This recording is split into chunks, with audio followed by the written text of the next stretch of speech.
Good afternoon, and welcome back to Stories with Don. We're reading Prince Caspian, part of the Chronicles of Narnia by C.S. Lewis. Today we are on chapter 3, and it is entitled The Dwarf. The worst of sleeping out of doors is that you wake up so dreadfully early. And when you wake up, you have to get up, because the ground is so hard that you are uncomfortable. And it makes matters worse if there is nothing but apples for breakfast, and you have had nothing but apples for supper the night before. When Lucy had said, truly enough, that it was a glorious morning, there did not seem to be anything else nice to be said. Edmund said what everyone was feeling. We've simply got to get off of this island. When they had drunk from the well and splashed their faces, they all went down the stream again to the shore and stared at the channel which divided them from the mainland. We'll have to swim, said Edmund. It should be all right for Sue, said Peter. Susan had won prizes for swimming in school. But I don't know about the rest of us. By the rest of us, he really meant Edmund, who couldn't yet do 2 lengths at the school baths, and Lucy, who could hardly swim at all. Anyway, said Susan, there may be currents. Father says it's never wise to bathe in a place you don't know. But Peter, said Lucy, look here. I know I can't swim for nuts at home, in England, I mean, but couldn't we all swim long ago, if it was long ago, when we were kings and queens in Narnia? We could ride then, too, and do all sorts of things, don't you think? Ah, but we were grown-ups. But we were sort of grown-up then, said Peter. We reigned for years and years and learned to do things. Aren't we just back at our proper ages again now? Oh, said Edmund in a voice which made everyone stop talking and listen to him. I've just seen it all, he said. Seen what? Asked Peter. Why, the whole thing, said Edmund. You know what we were puzzling about last night, that it was only a year ago since we left Narnia, but everything looks as if no one had lived in Cair Paravel for hundreds of years. Why, don't you see? You know that however long we seem to have lived in Narnia, when we got back through the wardrobe it seemed to have taken no time at all? Go on, said Susan. I think I'm beginning to understand. And that means, continued Edmund, that once you're out of Narnia, you have no idea how Narnia time is going. Why shouldn't hundreds of years have gone past in Narnia, while only 1 year has passed for us in England? By Jove, Ed, said Peter, I believe you've got it. In that sense, it really was hundreds of years ago that we lived in Cair Paravel. And now we're coming back to Narnia just as if we were Crusaders, or Anglo-Saxons, or ancient Britons, or someone coming back to modern England.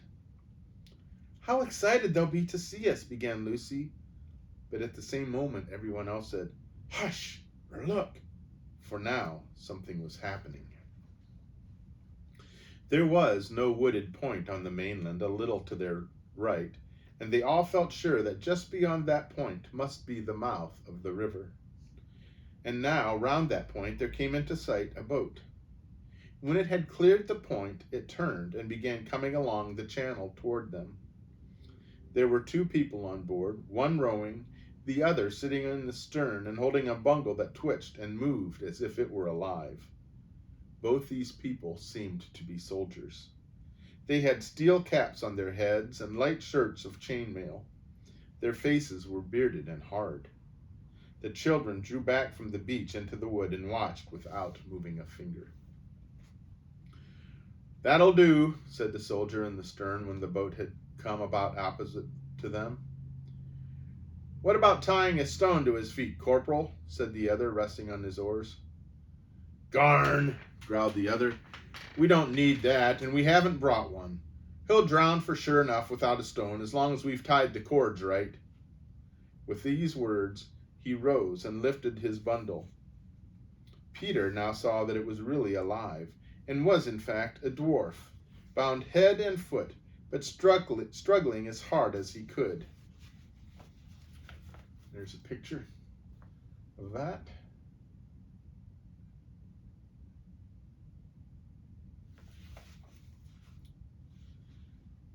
Next moment he heard a twang just beside his ear, and all at once the soldier threw up his arms, dropping the dwarf into the bottom of the boat, and fell over into the water. He floundered away to the far bank, and Peter knew that Susan's arrow had struck on his helmet. He turned and saw that she was very pale, but was already fitting a second arrow to the string. But it was never used. As soon as he saw his companion fall, the other soldier, with a loud cry, jumped out of the boat on the far side, and he also floundered through the water, which was apparently just in his depth, and disappeared into the woods on the mainland. "Quick, before she drifts!" shouted Peter.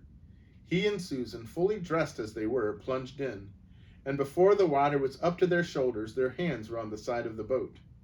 In a few seconds they had hauled her to the bank and lifted the dwarf out, and Edmund was busily engaged in cutting his bonds with his pocket knife. Peter's sword would have been sharper, but a sword is very inconvenient for this sort of work, because you can't hold it anywhere lower than the hilt.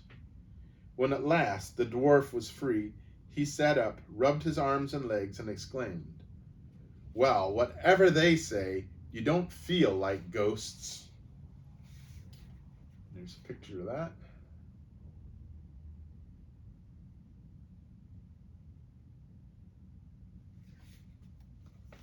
Like most dwarfs, he was very stocky and deep-chested.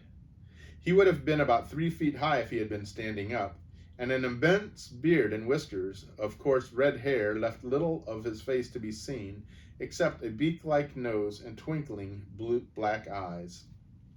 "Anyway," he continued, "ghosts or not, you've saved my life, and I'm extremely obliged to you." "But why should we be ghosts?" asked Lucy. "I've been told all my life," said the dwarf, "that these woods along the shore were as full of ghosts as they were of trees. That's what the story is.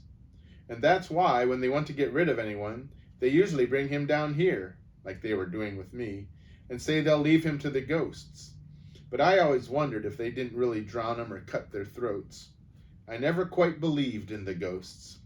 But those two cowards you've just shot believed all right. They were more frightened of taking me to my death than I was of going." "Oh," said Susan, "so that's why they both ran away." "Eh? What's that?" said the dwarf. "They got away," said Edmund, "to the mainland." "I wasn't shooting to kill, you know," said Susan. She would not have liked anyone to think she could miss at such a short range. Said the dwarf, "that's not so good. They may mean trouble later on, unless they hold their tongues for their own sake." "What were they going to drown you for?" asked Peter. "Oh, I'm a dangerous criminal, I am," said the dwarf cheerfully. "But that's a long story. Meantime, I was wondering if perhaps you were going to ask me to breakfast. You've no idea what an appetite it gives one, being executed." "There's only apples," said Lucy dolefully. "Better than nothing, but not so good as fresh fish," said the dwarf. "It looks as if I'll have to ask you to breakfast instead. I saw some fish and tackle in that boat, and anyway, we must take her round to the other side of the island. We don't want anyone from the mainland coming down and seeing her." "I ought to have thought of that myself," said Peter. The 4 children and the dwarf went down to the water's edge, pushed off the boat with some difficulty, and scrambled aboard. The dwarf at once took charge. The oars were, of course, too big for him to use, so Peter rowed, and the dwarf steered them, north along the channel and presently eastward round the tip of the island. From here the children could see right up the river, and all the bays and headlands of the coast beyond it. They thought they would recognize bits of it, but the woods, which had grown up since their time, made everything look very different. When they had come round into open sea on the east of the island, the dwarf took to fishing. They had an excellent catch of pavanders, a beautiful rainbow-colored fish which they all remembered eating in Cair Paravel in old days. When they had caught enough, they ran the boat up into a little creek and moored her to a tree. The dwarf, who was a most capable person, And indeed, though one meets bad dwarfs, I never heard of a dwarf who was a fool, cut the fish open, cleaned them, and said, "Now what we want next is some firewood." "We've got some up at the castle," said Edmund. The dwarf gave a low whistle. "Beards and bedsteads," he said. "So there really is a castle after all?" "It's only a ruin," said Lucy. The dwarf stared round at all four of them with a very curious expression on his face. "And who on earth—" he began, but then broke off and said, "No matter, breakfast first. But one thing before we go on.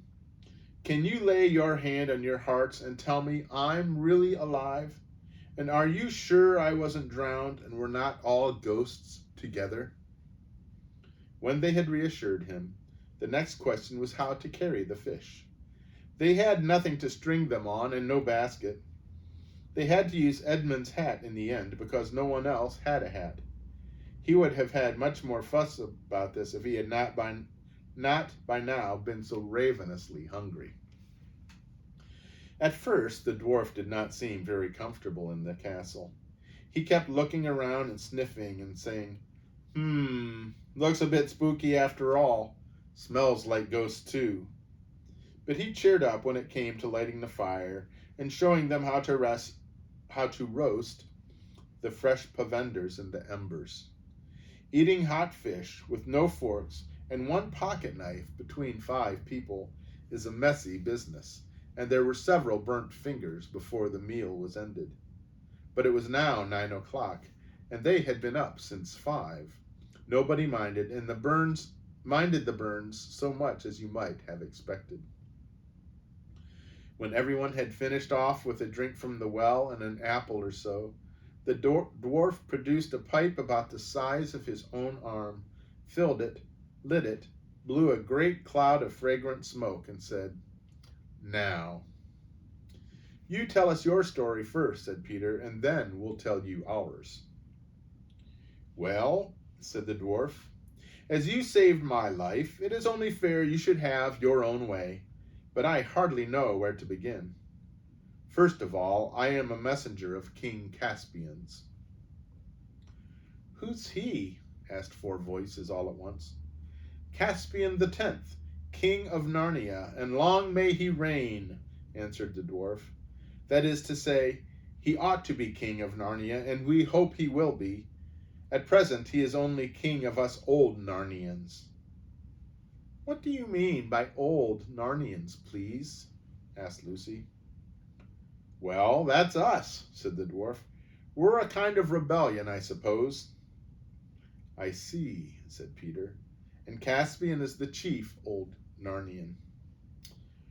"Well, in a manner of speaking," said the dwarf, scratching his head. But he's really a new Narnian himself, a Telmarine, if you follow me." "I don't," said Edmund. "It's worse than the War of the Roses," said Lucy. "Oh dear," said the dwarf, "I'm doing this very badly. Look here. I think I'll have to go right back to the beginning and tell you how Caspian grew up in his uncle's court and how he comes to be on our side at all. But it'll be a long story." "All the better," said Lucy. "We love stories." So the dwarf settled down and told his tale. I shall not give it to you in his words, putting all the children's questions and interruptions, because it would take too long and be confusing, and even so it would leave out some points that the children only heard later. But the gist of the story, as they knew in the end, was as follows. And that's where we're going to stop for today. So, I hope you enjoyed it. It looks like we're going to start getting into the meat of the matter now. Find out what's going on and why they're there. I hope you are enjoying it. I hope you have a good day and that you stay well, and may God bless you. Goodbye.